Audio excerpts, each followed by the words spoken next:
Let's do this. Good morning, everyone, and welcome to Daily Devotion with Beez. I'm your host, Beez the Chaplain. I've got a couple of things to share with you this morning. The first one is I got a new T-shirt, and this is my mother-in-law, Beryl Landers, Women's Greater Sydney Conference Women's Director, gave me a new T-shirt called. This is the theme for this year. So, repping the T-shirt. Repping Women's Ministries. Sydney Adventist Women. Oh, you can't see it. Anyway, so good morning, everyone. I'm going to start by sharing with you today's topic, and today's topic is called The Formula, Not the List. The formula, not the list. Now, the reason why I wanted to share this one is, I've been having a few Bible studies with a few young men. Like it's a secret or whatever. Shout out to the guys, shout out to the young bloods.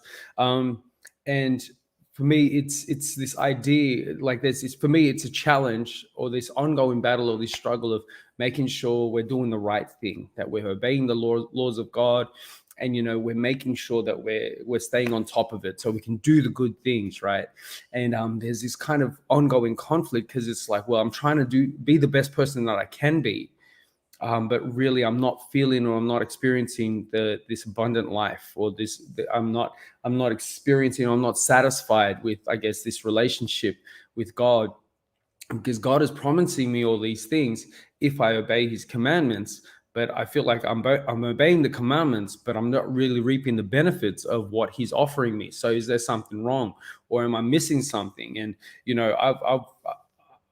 I would say that I've gone through a long period or a long journey for me to actually discover, once again, it's a formula, not a list. And I'm going to explain something to you first, but I'm going to do something that I don't usually do. And instead of rambling on and on and on, what I'm actually going to do is I'm going to read the Bible passage first, then I'll ramble on and on. So the Bible passage that I'm going to share with you today is found in Mark chapter 12, verse 29 to 31. Mark chapter 12, verses 29 to 31. So if you want to read along. But this is what it says. Mark chapter 12, verses 29 to 31. But I'm going to read starting from verse 38. Painting a picture, Jesus is teaching, right? And Jesus is teaching about the laws. And the reason why he's teaching is because he's being challenged. Now, what I mean by challenged is like Pharisees and the scribes and the the religious leaders are asking him, or kind of trying to find contradictions in him and what he's teaching by using the laws of Moses. And they're saying, well, the law of Moses says this, but you say that. What is it like? What are you trying to say? What are you trying to do? And they're trying to find ways to trip him up, or they're trying to find gaps in his argument or his method of reasoning and his method of showcasing God to the community in his teaching. So they're trying to trip him or they're trying to trap him. And so they've asked him about, paying tax. Another thing they ask him about is about marriage and the resurrection and what happens with widows, and trying to find out little little small cracks in his arguments and stuff like that. But it seems so far in this story or in this part of the journey of Jesus or the story of Jesus, he's actually holding his ground. He's and his response back to the religious leaders are actually fair, and they're good, and they're finding a really hard time to challenge him. Good morning, everyone, once again, including Jesse. Good morning, Jesse. Tell the other boys to join up. This one might be for you. So then we take it up in Mark chapter 12, verse 28. It says, one of the teachers of the law came and heard them debating. Noticing that Jesus had given them good answers, or a good answer, he asked him, of all the commandments, which is the most important? The most important one, answered Jesus, is this: Hear, O Israel, the Lord our God, the Lord is one. Love the Lord your God with all your heart and with all your soul and with all your mind and with all your strength. And then it says further down, the second law is this, or the second is this: love your neighbor as yourself. There is no commandments greater than these. Now, I think to myself, okay, there's two main commandments, right? There's love the Lord your God with everything, and then love your neighbor. It's really interesting. The second is love your neighbor as yourself. There is no commandment greater than these. What's really interesting is if you read this like a checklist, then what God is doing is going back to, you know what, funny enough, when Jesus quotes both of these or these commandments, it's actually not referring back to the 10 Commandments. He actually, like if you do the whole, the little letters, the C and whatever, it's referring to Deuteronomy and Leviticus, which is the law of Moses, or the laws that Moses has passed down. But I would have thought, well, straight off the bat, wouldn't he go straight to the 10 Commandments? But it seems like the more of the refining of these laws and the continuation of these laws and the implementation of these laws, he goes, okay, God has given you these laws, right? But this is how you need to implement it. Now, the way that you need to implement it is not a checklist. It is not love the Lord your God, check, love your neighbor as yourself, check. For me, what I've discovered, and this might be beneficial to anyone who's reading this or who's watching this, it's a formula. And if you've heard this before, then great. But for those of you who haven't heard this idea before, my understanding is it's a formula. It's A plus B equals C, right? And the first part of the formula is love the Lord your God with everything. Love the Lord your God, and then it's like love the Lord your God so that you can do number one, so that you can do number two. It's not do number one and then do number two so you can have number three. It's do number one so you can do number two. That's the most important commandment. Love the Lord your God so that you can love your neighbor as you love yourself. Love the Lord your God so you can love others. Love the Lord. It's not this, okay, love the Lord your God, check. For me, I also see this as a priority. When God gave the 10 Commandments, it wasn't random. It wasn't this kind of jumbled up thing where it's like, okay, the first thing you need to do is not covet. The first thing you need to do is not kill. The first thing you need to do is not obey the Sabbath. The first thing you should not do, like the first thing you need to do is not obey your mother and father. For me, I actually see that there's a priority list here. It's not like the instructions are do part one so that you can do part two. Now, it says that the 10 Commandments hang on those two. It's like in here, it says, the second is, there is no commandment greater than these. By the way, let's continue finishing this passage. He goes, then the scribe goes, well said, teacher. You are right in saying that God is one, and there is no other but him. To love him with all your heart, with all your understanding, and with all your strength, and to love your neighbor as yourself is more important than all burnt offerings and all sacrifices. I'll get to that point in a second, but he's saying what's more important is to love your God and then to love others. The reason why it's important to understand this as a formula and not a list is because there is a priority in what God is asking us to do, so that the consequence or the result of what he's asked us to do will be the second part of that of the set of commandments. So he's saying, love me, experience me, know me, understand me, love me with all of your understanding, love me with all the things that you have, so I can give you faith, I can give you trust, I can give you all of this, so I can have a relationship with you that's so strong, right? That the natural result of that is that you can do the remaining 6. Now, why I say the first 4 and the remaining 6, I learned that at college. He's saying the first 4 is how you your interaction with God. The first 4 commandments, because there's 10, right? The first 4 commandments is your relationship and your interaction with God. The remaining 6 commandments is how you treat others, how you live your life in society, how you live your life in your community. The first 4 are all based on, hey, get this right. Love the Lord your God with all your mind, your strength. Acknowledge that he is number one. Don't put anything before him. Don't put anything before him. Just acknowledge him as God. Love the Lord your God with everything that you have. What I love about commandment number 4, which is the Sabbath, is this is where it's like this kind of transition point or this friction point where God is saying, this is the day, or this is the invitation and opportunity for you to experience me, for you to connect with me. And the reason why it's so special is because this is this is a day that it focuses on so that we can start doing this. And it's like this, it's the transition point. That Sabbath day where it says, remember the Sabbath day to keep it holy. Why? Because remember that day that you will continue to remember what God is doing in your life. Remember to keep on doing this so you can continue to remind yourself who you're serving and who God is to you in your life. And then he says, but do this in community. Why? Because the result of this can flow out into this, and this becomes a natural consequence of an experience with God. The reason why I feel it's not a checklist is because I can't, if I miss the first four and I try and do the first five, the remaining six without doing the first four, I've failed completely. I don't have the patience. I don't have the love. I don't have the compassion. I don't have the gentleness or the kindness to do all the remaining six, right? And I can't do that.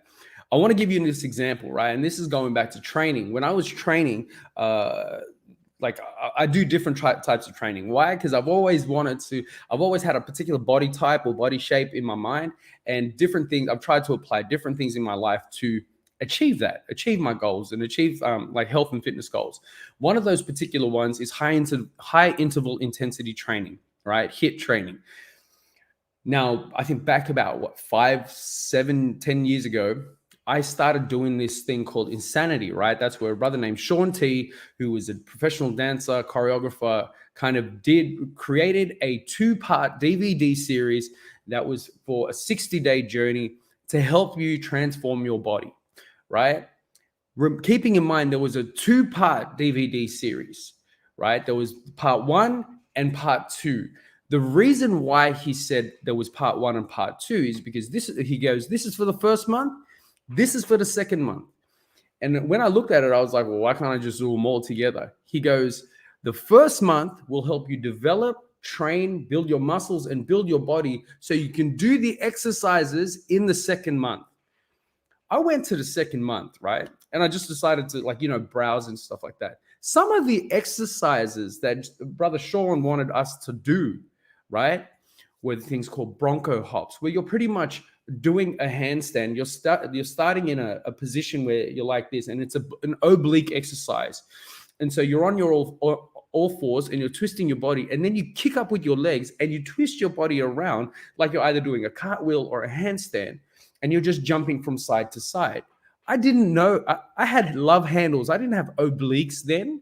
So I'm thinking, how are you expecting me to do this? I can't do this. And he's like, and the response is, well, you're right. Because if you're jumping straight into number 2, you can't possibly succeed. You won't be able to do the exercise because you don't have the muscles for that. But what I'm telling you is do number 1 first. Do DVD set 1. Why? Because we do other exercises, lighter exercises, proper exercises, so it builds the proper muscles so you can go and do DVD set 2. That's how I understand the 10 commandments. That's how I understand these 2 commandments. He's saying for you to do number 2 successfully, for you to go and love others like you love yourself, you need to do number 1 first. Because the thing is, if you try and do that in your own strength, you don't have the capacity to love the way that I love, right? You don't have the patience, you don't have the tolerance, you don't have the understanding. So if you're not built with this first, you're going to do this in your own strength, and you're not going to be able to last. You're not going to be able to do it. And if you do it, you'll do it wrong, right? Have you ever done an exercise? And I know some brothers who were doing CrossFit when that came out, right? Eric, my boy Eric, he's a physio. I don't know what he's doing. Yeah, he's still doing physio. He was saying when CrossFit was big, like when it came out like 10 something years ago, he was like, bro, that's my bread and butter. These guys are coming out and they're doing, they're chucking medicine balls up into the air, doing burpees and then trying to catch it and stuff like that, not using form, not knowing what to do, and just doing these ridiculous exercises without the safety and the structure around proper form. And they're getting injured, and it's causing them more damage than good. Why? Because they're not learning. They're just jumping the gun straight away. For me, that's the same thing. It's like, what is the point of me trying to love like God's love if I don't know who God is? What is it trying? How is it possible for me to possibly showcase and reflect the generosity and the compassion and the kindness of God if I don't know who God is? And going back to what I wanted to say earlier, it says here, the second is love your neighbor as yourself. Love your neighbor as yourself. There is no commandment greater than this. That really goes to show how the question is, how do you love yourself? Do you even love yourself? Right? And it's not this thing of vanity. It's not this thing of, selfishness, but it's understanding where your value is, knowing and celebrating the fact that you are created in the image of God, that you are created as a good person, that you were created originally in the original plan. You were created perfect.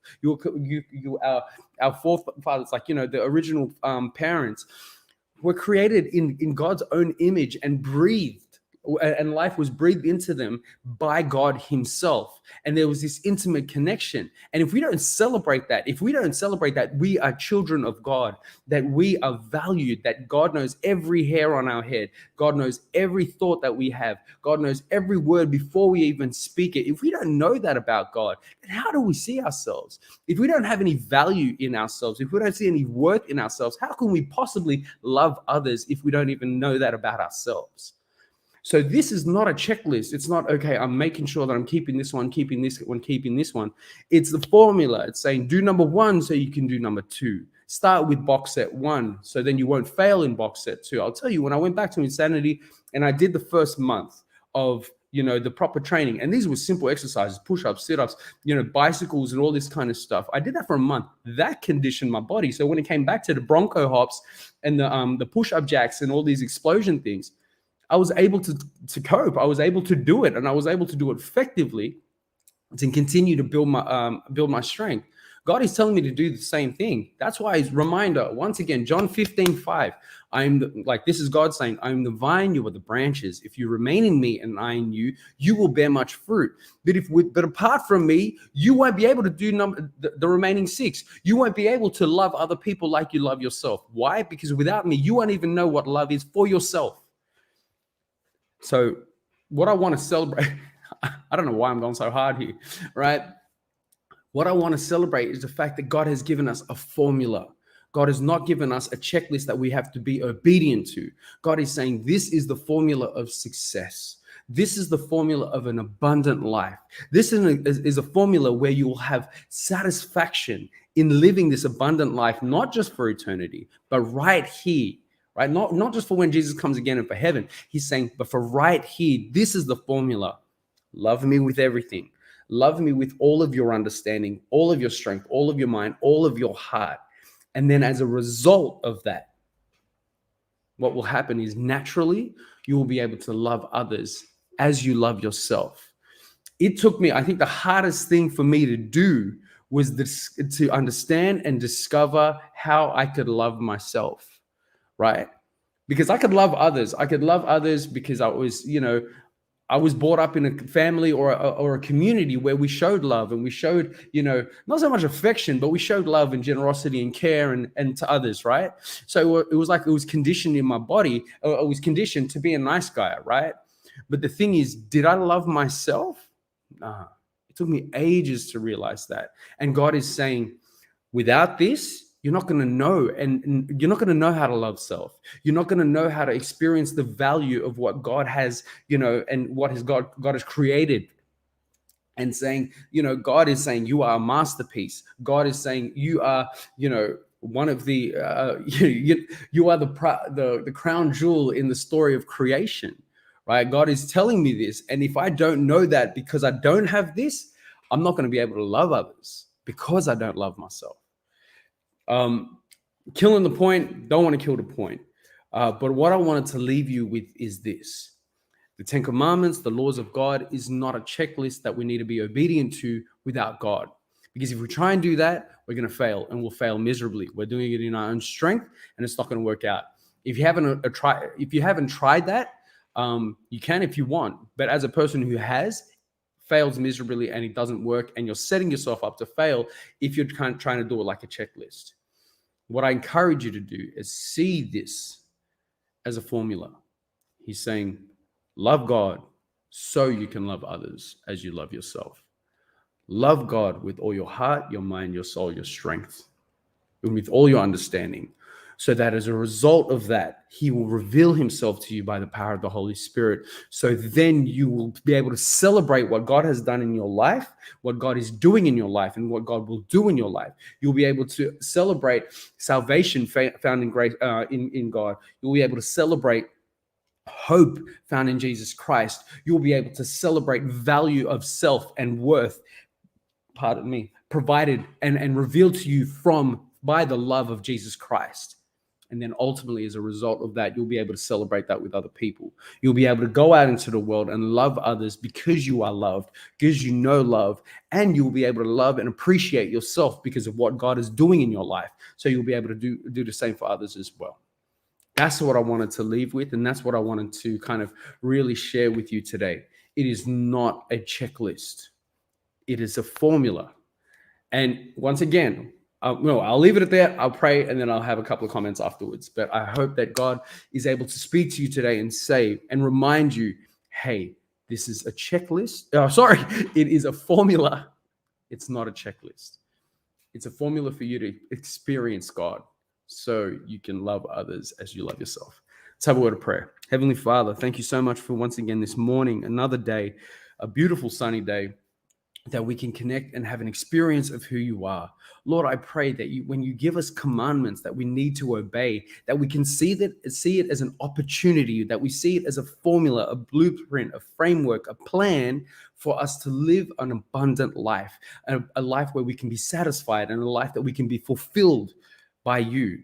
So Lord, I pray that we can reach out to you, that we can seek you, we can love you, we can serve you with all of our heart, our mind, our strength, our soul, and all of our understanding. So in return, as a result, as a natural byproduct, as a consequence of that love that we experience through you, we can go out into the world and love others as we love ourselves.